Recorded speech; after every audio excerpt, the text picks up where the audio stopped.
dupfa amatati y'amatongo canya yandi matungo tukibagira ko turi umuryango hama tugaterana umugongo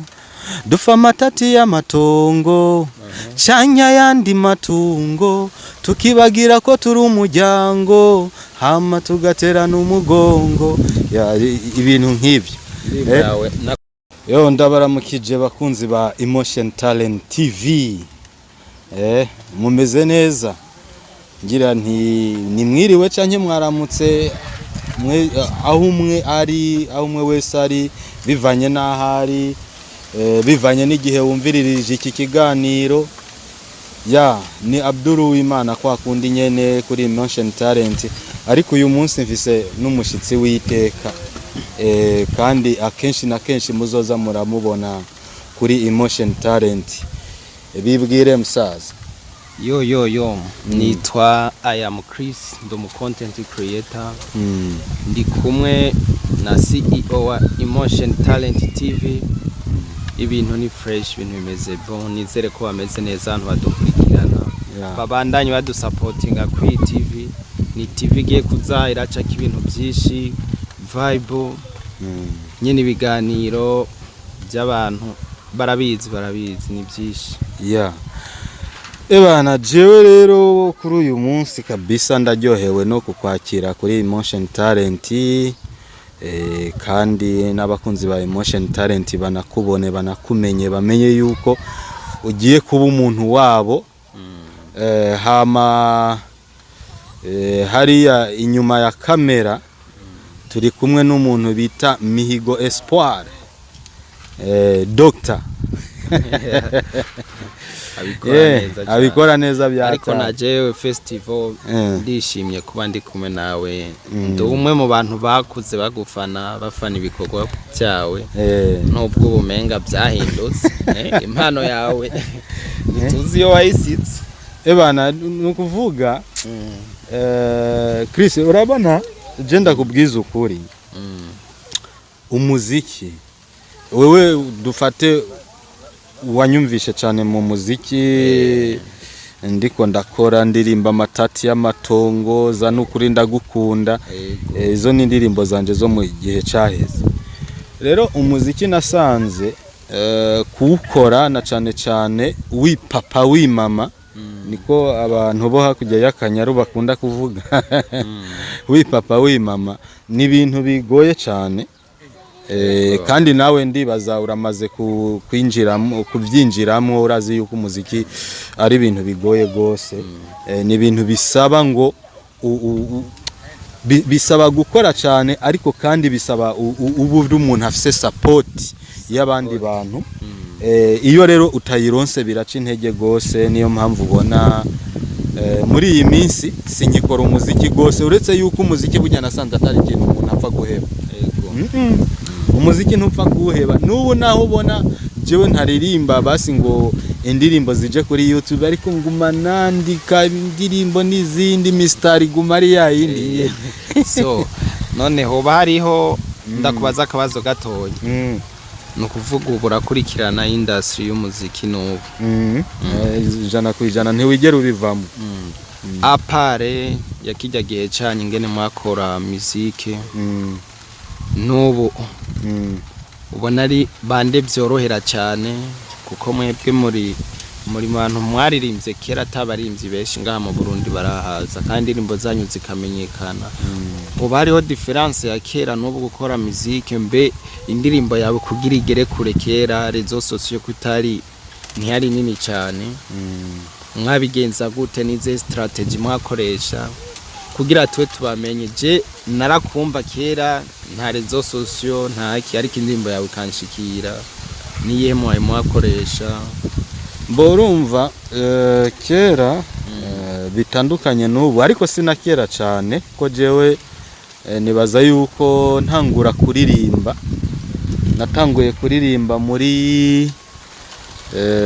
indirimbo ya mbere umengo nayisohoye muri 2012 urumva ko atari kera ni kure cyane esa twamenye 2010 nawe ni 2012 urumva nawe uri muri je ya novuga ko niko bimeze mugabo je sindabifata nkuko ari kera cyane mugabo kuri wewe wo kumva umengo ni kera cyane mugabo je ndabifata ko ni hirya yejo kijya gihe rezo sosiyo ntizakora cyane nibaza yuko n'abantu bari bafise ama YouTube channel bari bakeyi abantu bari bafise ama YouTube channel bari bakeyi mugabo indirimbo burya indirimbo kugira igende ahanini yagenda ijanwe n'ivyo wakoze n'ibikorwa byawe basi ikiri muri iyo ndirimbo ahanini nivyo vyayitera gutuma igera kure rero no kuvuga ngo ahantu hambere wumviririza indirimbo hari kuri radio FM na cyane cyane yuko twebwe nka jewe nta buryo bunini nari mfise bwo kuba nokora ama video nk'ubu nk'indirimbo yanje novuga yuko yabaye hit cyane n'indirimbo yitwa Nukuri Ndagukunda nta video ifise amatati y'amatongo nta video ifise urumva rero ntitwakora ama video yari ahari kuko si kera ni hirya yejo nabafizo barakora ama video mugabo byaba bigoye uburyo bivanye ariko n'ahantu uri wanashaka kijya gihe niho novuga yuko byari bizimbutse gukora indirimbo gusumba ubu kuko ubunye indirimbo nziza bro audio nziza urumva ntishobora kuja munsi y'amafaranga ashika umuriyoni urumva audio nziza video n'imiburi miliyoni 5 urumva yuko ubunye birazimbye sana birazimbye sana rero kijya gihe twebwe je ndibuka yuko indirimbo ya mbere nakoze nshobora kuba itarantwaye n'amafaranga ashika ku 100 audio nta 100 yantwaye urumva video icyo gihe nkoza ka video nyene kuburofa wasanga kagutwara nk'amajana 2 amajana 3 amajana 4 amajana 5 mugabo ubonye sinokwihenda urabona challenge ikihaba ubu bisaba ngo ukore video audio ingana n'izabandi urumva video ingana n'izabandi nukuvuga ngo ugire audio nini video nini urumva rero ubunye novuga yuko wanashaka je novuga yuko ubunye umuziki ari ugoye ubu ni umuziki ugoye gusumba gijagiye naho byoroshe ubunye kumenyekana kubera imbuga ngurukana bumenyi ariko gukora indirimbo gukora nyene ugashira produit ahabona nivyo bigoye uyu munsi biragoye gusumba kijagiye ukuvuga je ndavye indirimbo yawe burya ni benshi bariko baradukurikirana batakuzi kubera ko ari kuririmbye gatoyi umuntu acavuga ati kumbi indirimbo yari gwiwe niyo mpamvu ubahaye agapera k'indirimbo yawe gatoyi byo tumantu badukurikirana nabo banagusapotinga birenze uko bacavuga ati ni wa muntu w'iwacu bo sinkunda ariko kutanga kapera kweri na cyane cyane yuko nijwi ryahindutse ubu onye sikirenga dupfa amatati y'amatongo canya yandi matungo tukibagira ko turi umuryango hama tugaterana umugongo dupfa amatati y'amatongo canya yandi matungo tukibagira ko turi umuryango hama tugaterana umugongo ibintu nk'ibyo yawe nakuze ndayifana sinayenze ko twokwicarana niyo mpamvu na respect vraiment asante sana byatarivuye ku mutima asante sana kabisa asante sana hari igihe umuntu aba yarakoze nk'ibikorwa mbo ibikorwa rimwe na rimwe wewe wabikoze ukumva umengo ni ibintu bisanzwe ariko nk'undi muntu yabyumvise bivanye nuko yabitahuye akaba avuga ati uyu muntu kabisa respect nanje ndafise abandi bantu nubahana cyane yuko jewe nanje nk'ubu ntubona nka jewe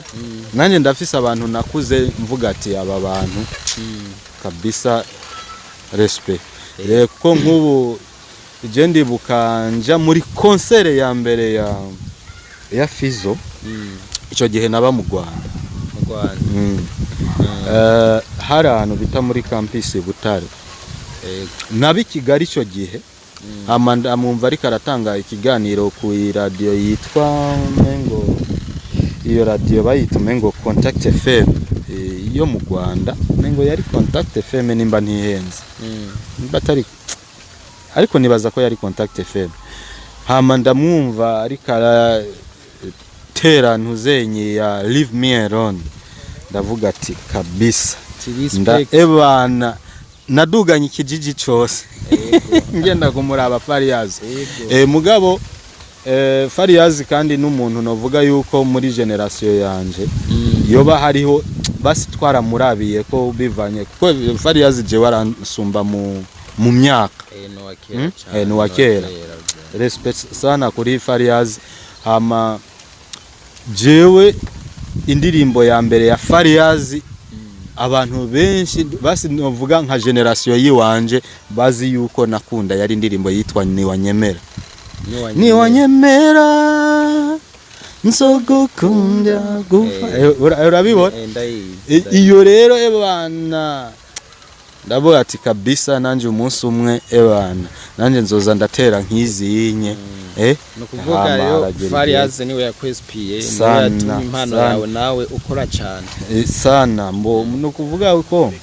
jewe nkunda indirimbo nziza n'abaririmbyi baririmba neza. Rero umuntu akunda abantu baririmba neza ntushobora kumusiga Fizo inyuma ko Fizo ebana ararandamura yakoze byinshi. Ariko rero impano yawe urana warayicaritse muziki urayihagarika. Ariko hari abana ndabavugire nubwo atakintu bampaye, hari abana bafise impano hano hanze urana ufise TV remeye kurikiranwa cyane. Abo bana nabo ibyo bihe barimo wabiciye murazi impano urashobora kuba uyifise ukabura ingeno yerekana nyene. Ndabasabiye uraba ikintu zurabafasha kuko biba bigoye cyane kugira impano ni kimwe no kumenya ingene impano yawe idandaza n'ikindi. Ariko nkawe wabibaye murabizi ushobora kuba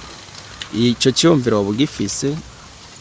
Mbojewe niyo mpamvu ubona uyu munsi mfise TV yitwa Emotion Talent TV. Urumva mu cyifuzo cy'iwanje nifuza ko umunsi umwe je narigeze kubivuga ahantu kuri Radio FM umunyamakuru yari yantumiye arantwenga, ariko nifuza yuko umunsi umwe jewe nzokubaka umuririmbyi basangana na Burna Boy. Mwubaka ari umwizanye ebana ndamwubake jewe umunsi umwe. Ivyo bintu ndavyifuza kabisa kandi umunsi umwe Imana izomfashe iyo ndoto nzoyishikeko. Niyo mpamvu ubona nagize Emotion Talent TV kuko jewe ndibuka mu myaka yanje narigeze kuba nifuza basi YouTube channel yo mpikiganiro bro, kandi nasohoye indirimbo wanashaka nakoze na video mugabo abantu umuntu wamubwira ati mfasha iki akagukwepa, mfasha iki akagukwepa. Niyo mpamvu mbere je novuga yuko mboje nta buryo bunini nyamfise, nta buryo mfise bwo kuvuga ngo nzokora ibintu bya hatari ngirerebo. Ibyo biramutse bishitse byo bari byiza, biramutse bishitse byo bari byiza. Mugabo umwana uwo ari we wese w'umurundi azombwira ati Abdul mfasha iki niki, icyo nzoba nshoboye nzokimufasha kuko bro umuziki ni ikintu novuga yuko kimeze nk'uburozi, kubera yuko iyo umuziki ari impano yawe birahakwa kugusaza. Rero sasa iyo ari impano yawe noneho ukabona nk'umuntu afise ubushobozi bw'ikintu runaka yo gufasha basi kuguha nk'ijambo uvuge abantu bakumenye mugabo ukabona ntabikoze, birababaza. Ni nayo mpamvu je nashinze Emotion Talent. Niyo mpamvu nashinze Emotion Talent TV, kandi icyo nobwira abantu nuko Emotion Talent TV umunsi umwe kizobatangaza cyane. Sana abana bafise impano cyangwa abantu bafise abana bafise impano baze bararaba kuri uru rubuga barabe inimero dushirako batubaze nimba hari ico twobafasha ariko muri iki gihe ico tuzoshobora kubakorera gusa tuzobaha platform urumva ababerekane ivyo bashoboye iki abo dushoboye tubagendere tuberekane abantu bababone fresh sana hanyuma ibisigaye ibyo tuzogenda turagiramo ubushobozi tuzoza turabafasha gutyo bisigure yuko umwana afise impano akwegereye akakubwira ati jewe afise impano nabuze ingene ndayishira hagaragara kuko ni benshi cyane ngaha bagusamahera kugira baguhe ikiganiro ugasanga ufise impano ariko wabuze uburyo ugasanga urabuze ikiganiro ni benshi cyane natwe ni benshi twabisaba ariko bakatubwira ngo busy ngo uzondondera ugasanga birangiye kubera iki kubera tamahera bisigure kwi Emotion Talent TV umwana azokwegera akakubwira ati mfise impano ariko mfashe ikiganiro iwawe nta mahera jewe ico nkeneye ni impano gusa ico nkeneye ni impano gusa ibintu by'amahera jewe sinshobora kubishira imbere kuko ibi inye turiko turavuga narabiciyemo ndazi umuririmbyi aragira struggle yo kwandika indirimbo nziza akagira struggle muri studio akipapa kimama akaja kurondera umu director agakora video hama agashira kuri YouTube yaza yakubwira ati mpikiganiro basi ndabe yuko kuri TV yawe noronka n'abantu nijana basi bambona ugacutangura ukirabira hirya jewe byarambabaje urumva yuko rero ivyo wonye jewe ntobikora so nukuvuga ngo umuntu wese umwana wese muzi afise impano aho nzoshobora gushika ikiganiro nzokimuha ahasigaye ibisigaye Imana igendera mwegeza imbere jewe ico nzoshobora nukuvuga nimba ari kiganiro ubwo nyene azoba kironse igikuru gusa ico nkeneye gusa ni impano uje neza kabisa nuko bimeciza abarundi bazona kwishimira cyane sana kandi ni mvuge nti badushigikire bakore subscribe nawe kandi ndabizi yuko ufise content ziwawe uzoza urabaha yego cyane hanyuma ibintu bigende neza abakunze rero ba Emotion Talent TV nkuko mwabyumvise nuko wonye tugiye gukora abana bafise impano bakeneye ibiganiro bakeneye ivyo twobafasha kuri Facebook ni Emotion Talent TV no kuri YouTube ni Emotion Talent TV bazoze baratubwira ico dushoboye kubafasha tukibafasha nivyo sawa asante sana yo Chris kandi nawe ndaguhaye ikaze ucangamuke impano z'abana b'abarundi tuzerekane zishike kure ni ukuvuga ko umuntu yakoze subscribe ku ishene yacu agiye kuba umuntu atazogira irungu kuko tuzoza twauploadinga amavideo menshi cyane kandi dushimire n'abamaze kuyikora sibyo ego cyane abamaze gukora subscribe ciao